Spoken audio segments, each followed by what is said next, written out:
that's the way the culture approaches lesbian eros. Yeah. Right. And if the mother's heteronormative gaze has that attitude kind of inherent in it, then the lesbian child's even getting that from her mother. Yeah. So I think then I should go to this. So there's this feeling of being hung out to dry as a lesbian, basically, being hung out, and that the story never has a good ending. What I'm hearing a little bit is almost the inevitability of having some, in growing up as gay or lesbian, that there's going to be pathological results of the kind of parenting we get. And certainly, I mean, speaking personally, I know, just trying to get to the depths of the mystery of my own characterological disorders. This is very relevant to it. But then I'm also thinking, is it inevitable that gay and lesbian people are going to have such huge challenges in front of us in terms of developing healthy ecosystems or whatever, healthy self systems, that our destiny is to face them and hopefully go through them and turn out to be amazing, fabulous people because we've worked through this shit we've had to pushed on to us. Well, I'm glad you're saying that because it's reminding me, it's like in talking about this, there's a way that the trauma hijacks the numinosity and the beauty. And I think that's maybe a little bit what's going on here and why I feel kind of and some kind of ickiness. Although I want to say it's really helped me enormously to harness my rage. To harness my rage in a way I've never been able to do. But I think what happens is, and this is what happens in lesbian psyche, is that the trauma hijacks the numinosity and the eros. It hijacks everything. And so it's like a, it's like the lowest common denominator. It's like everything, it just pulls everything down into it. And I want to kind of like try to come back up out of that. If I possibly can. Yeah. I was thinking maybe also this is the edible baby. This is how the baby shows up to the edible scene. Filled with hatred, feeling fucked up, feeling unable to take in anything, and that's right. And then gets hit with this new development that is really has nothing to do with that. It's like the opposite. This the experience of something divine. Yeah. Right. You started by saying what could go wrong. Yeah. Yeah. Okay. Well, thanks for helping me. And now let's go on to something more yummy here, if I can possibly manage it.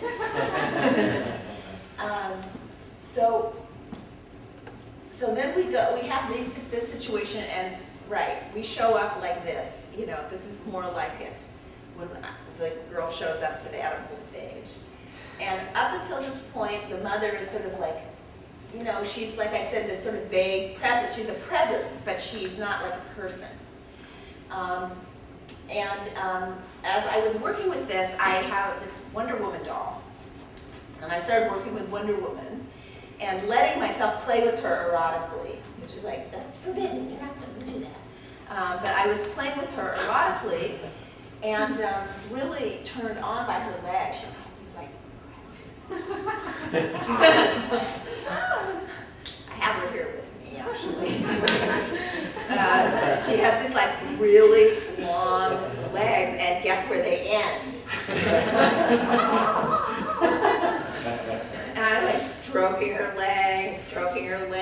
I have to do these coffee enemas more than you wanted to know, but and I'm laying there, I'm stroking her legs, It's like an incredibly erotic experience, and I'm feeling my kid, my little Oedipal girl, and I realized that like the Oedipal mother has legs. That's how you know the difference if you're a lesbian. You know, like if you're a gay man, like you switch. You know, like it was mommy, and now like there's this big hunky guy with a dick. It's like it's a no-brainer. But you know, if you're a lesbian, there's actually like a different person on the scene, even though it's the same person. There's like something completely different on the scene that wasn't there before. Someone new has shown up on the scene. In this case, and she has legs. Okay, she's not arms, not eyes, she's not breast. She's got these legs that come up and like end here at the kingdom of heaven or queendom of heaven. Okay, and so that was like this really amazing discovery for me and my kids to feel that. Like, wow, this feels different, she feels different. And the reason that's important is partly because in psychoanalytic literature, I was having this conversation with a psychoanalyst, and she said, you know, like if the breast is really good, why would anybody want to leave it? You got to have a daddy. If the breast is really good, why would anybody want to leave it? Okay, we'll get to Jung because Jung has a different idea, but it's like, well, what about, you know, like there's this other thing here that's more, even if possibly imaginable, even more numinous than the good breast, and with even more incredible possibilities to the lesbian girl. And it's just like, I'm trying to evoke for you the experience for me, which is this aliveness that happens here in my body at the idea of encountering. And I think, you know, you think about the girl, she's about this big, the mommy's like tall, you know, she's like right there. It's a good angle. Excellent angle. Woo! So this edible mommy has legs, and there's a feeling of, you know, I'm yours, you're mine. That's different than the pre-edible. The pre-edible is not like that. It may be more I'm like you, not like you, but this is I'm yours, you're mine, more like that.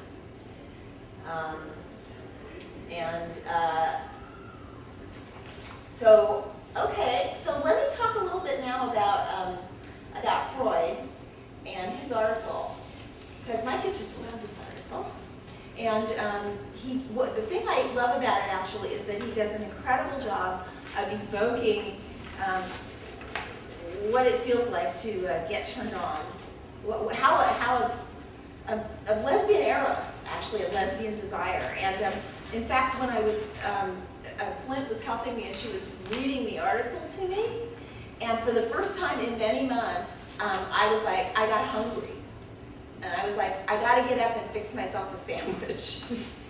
Because there was this evocation of this lesbian desire that in the following people who write about it, even lesbians to this day who write about lesbian eros and lesbian psychology, don't evoke lesbian desire the way Freud does here.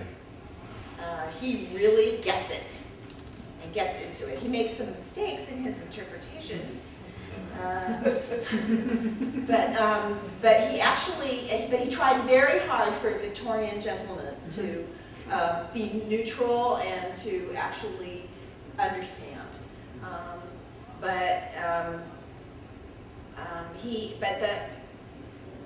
Where he goes wrong is that he. Let's see, should I read some of this? Yes. Yeah? Okay. All right. I'll just read this first part. Okay.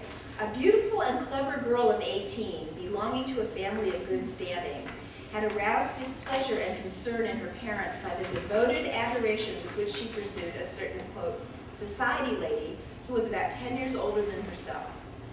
The parents asserted that, in spite of her distinguished name, this lady was nothing but a cocotte. It was well known, they said, that she lived with a friend, a married woman, and had intimate relations with her, while at the same time she carried on promiscuous affairs with a number of men. The girl did not contradict these evil reports, but neither did she allow them to interfere with her worship of the lady, although she herself was by no means lacking in a sense of decency and propriety.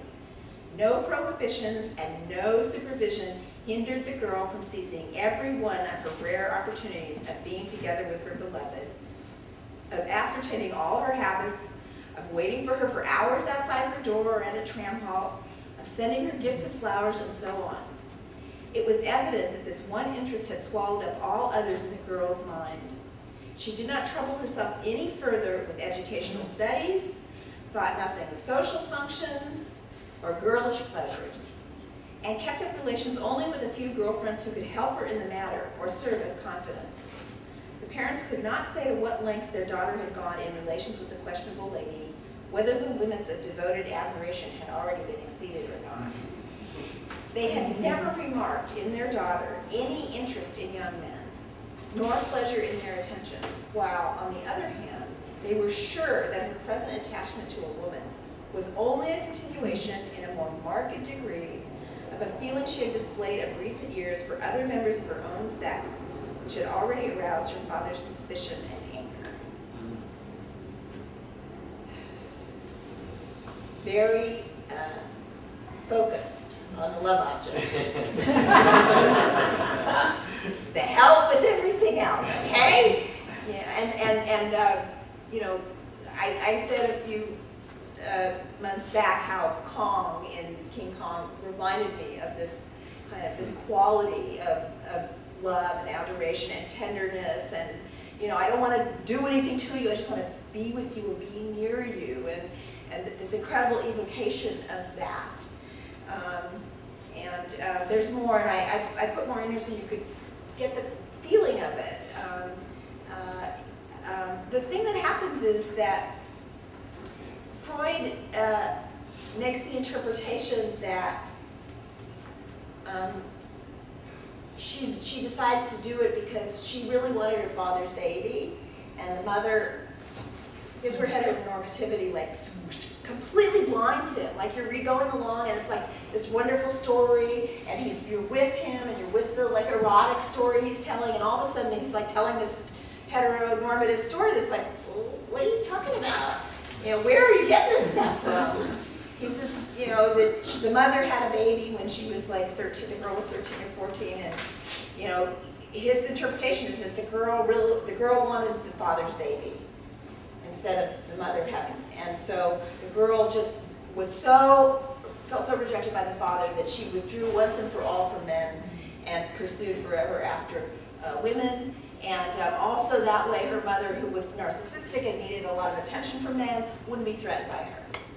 So that's the analysis. Highly unsatisfying. But it gets worse as people like come after Freud and always ask the question like this: what makes the lesbian girl turn from the father?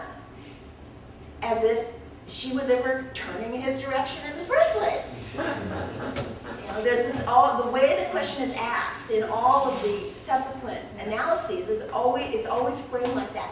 What makes her turn from the father to women? But Freud also has the insight that this girl's lover is a mother substitute. So there's a way he gets some parts of it, and a way that he's just completely, his heteronormativity is just really blinds him.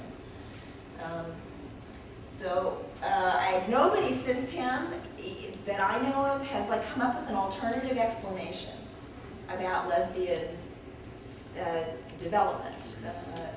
No, it's always like looked at in this defensive kind of way. The girl goes back to the mother because she's defending against X, Y, and Z, whatever this thing is. You know, just like they say similar kinds of things about gay men. And it's always defensive. There's nothing natural about it. Although when you read Freud, he actually gives the most credit that it's something natural. So let's see. So what I'm trying to put out here is this idea that there is like this sort of natural line of development that happens in the lesbian girl, where after stage 2, and she actually comes into her body and she is gendered, embodied in her gender, that as a natural function,